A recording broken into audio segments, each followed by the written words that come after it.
উপস্থিত। আচ্ছা চুপ করো ভাই, একটু সাইলেন্ট থাকেন।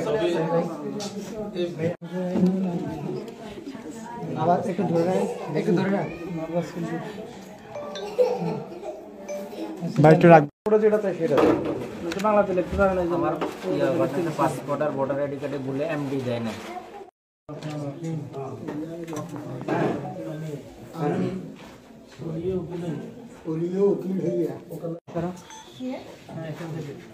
ভাই হাতটা সরান।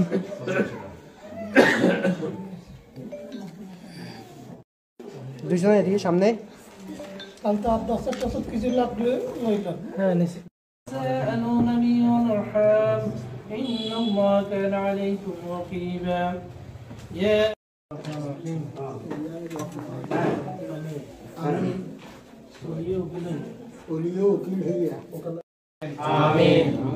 রব্বুল আলামিন তাদের উপর খাস রহমত বরকত দান করে দিন। আমিন। তাদের উপর যদি কোনো রূপ বলাবসু থাকলে রূপ বলাবসু কোরআন এবং হাদিস মোতাবেক জীবন গড়ার তৌফিক আনায়ত করে দিন। আমিন। রব্বুল আলামিন তাদের উপর পরিবারের উপর খাস রহমত।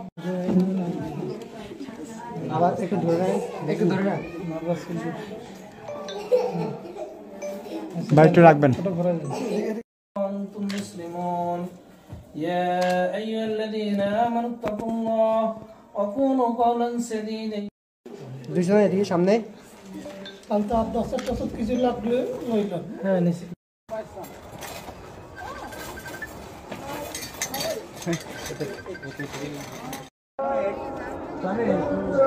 আরো বল না, এটা আমার মনে করে আরো বল।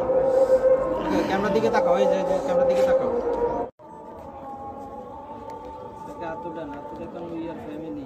We are family. ভাই সামনে থেকে আপনারা তোলা আছে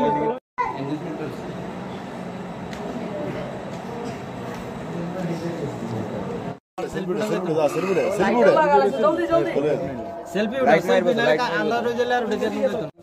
you boleh tahu tak bahasa Bangladesh apa you language boleh tahu jangan tanya. আপনি কাবো আছে হ্যাঁ ভালো ওদের দিকে তাকাই বলো। আপনি কি চাইছেন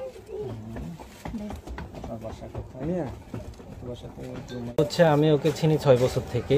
তো 6 বছর থেকে চেনার পরে আমি ওর বাবাকে বলছি ফার্স্টে তো আমার রিলেশনশিপটা হচ্ছে প্রথম মাসে আমি ওর বাবা মাকে বলছি ওইখানে যে আমরা দুজন একজনকে ভালোবাসি। তার পরবর্তীতে ওনারা বলছে যে না, ওনাদের আমার সাথে কথা বলার পর ওনাদের ভালো লাগছে, ভালো লাগার পরে ওনারা বলছে যে না, ছেলে ভালো আছে। তো পরবর্তীতে ওনারা আমাকে খুব অবজার্ভ করছে, 4-5 বছর দেখছে। তারপর আমরা মালয়েশিয়াতে এঙ্গেজমেন্ট করছি। ওইখানে এঙ্গেজমেন্ট করার পরে হচ্ছে আপনার আমার 7-8 মাস আগে আমি এঙ্গেজমেন্ট করছি। এঙ্গেজমেন্ট করার পরে হচ্ছে ওনাদের আমি আগামা ইসলাম আছে ওইখানে মালয়েশিয়াতে, আগামা ইসলাম থেকে আমি পারমিশন নিছি কিভাবে বিয়ে করতে হয় বাংলাদেশে। তো ওনারা বলছে আমার ভিসা ক্যান্সেল করতে হবে, কারণ আমার আগে বিজনেস ভিসা ছিল, ওইটা আমি ক্যান্সেল করে পরবর্তীতে আমি হচ্ছে ওয়ার্ক পারমিটে ঢুকছি। যখন ওয়ার্ক পারমিটে ঢুকছি তখন মালয়েশিয়ার লতে বিয়ে করা মানে জায়েজ না আর কি, মানে যায় না আর কি। তো পরে আমি ওটা ওয়ার্ক পারমিট করার পর আমি ওটা চেঞ্জ করে ফেলছি। চেঞ্জ করার পরে আমি আগামা ইসলাম থেকে বাংলাদেশ হাই কমিশন থেকে যেগুলো পেপার লাগে সবগুলো নিছি বাংলাদেশ থেকে, আনম্যারিড সার্টিফিকেট থেকে, ডিসি অফিস থেকে, পারমিশন থেকে, পররাষ্ট্র মন্ত্রণালয় থেকে সবগুলো নেওয়ার পরে হচ্ছে আমি আমার ডকুমেন্ট সবগুলো মালয়েশিয়াতে দিছি। দেওয়ার পরে এই ডকুমেন্টগুলো মালয়েশিয়ার আগামা ইসলাম আছে ওইখানে দেখাইছে। দেখানোর পরে ওরা পারমিশন দিছে যে হালালভাবে বিয়ে করা সম্ভব বাংলাদেশে। তার পরবর্তী আমার ভাগিনা মোহাম্মদ জিয়াদ হোসেন, সে অনেকদিন যাবত মালয়েশিয়া থাকতো। মালয়েশিয়া থাকা অবস্থায় মেয়েটার সাথে তার রিলেশন হয়। তো আমরাও তখন জানতাম, আমাদেরকে দেখাইতো, আমরা বলতাম যে মানে মেয়েটা কেমন হবে। তো আমরা মেয়েটা যখন আসছে দেখলাম মেয়েটা অনেক ভালো, অনেক মিশুক, এবং বাংলাদেশের প্রতি যে তার একটা ভুল চিন্তা ছিল সেটা সে বাংলাদেশে যখন আসার সময় বাংলাদেশি মানুষের যে সহযোগিতা দেখে সে বাংলাদেশের মানুষের প্রতি অনেক মানে কৃতজ্ঞতা ফিল করছে।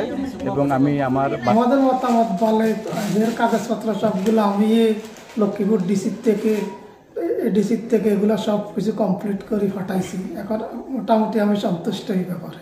হয়তো আমার এই ছোটো ছেলে আর কোনো ছেলে মেয়ে নেই। তো এর জন্য আমি সর্বশেষ আগামী শুক্রবারে আর এই মোটামুটি ঘরোয়া যারা আত্মীয় স্বজন তাদেরকে নিয়ে আর একটা ছোটোখাটো একটা অনুষ্ঠান করি। আশা ছিল এখন ওই মালয়েশিয়ান হাই কমিশনার এখানে আসি এদেরকে একটা কাগজের দস্তখত করাইতে হবে এবং কাগজের কিছু সমস্যা ছিল এগুলা করাইতে হবে। সেই জন্য এরা এখান থেকে শুনছি আর যে 2 দিন বা 3 দিন লাগতে পারে, সেই জন্য ঢাকা জায়গার থাকবে, সেই জন্য এরা আসে না। পরবর্তী পর্যায়ে এরা আসবে এবং আমার ছেলে সহকারে ওই মালয়েশিয়ান হাই কমিশনার থেকে এগুলা কাগজপত্র রেডি করে তারপরে বাড়িতে আসছে। আমরা ছেলের মোবাইলে যোগাযোগ করতে বা ওর নাম ইরা, এমনি মোবাইলে কথাবার্তা বলতে পারি, তো আমার সাথে বেশি হইতে না, এরা আমার সাথে বেশি কথাবার্তা দিতাম। তো অনেক সময় অফিসে থাকতাম।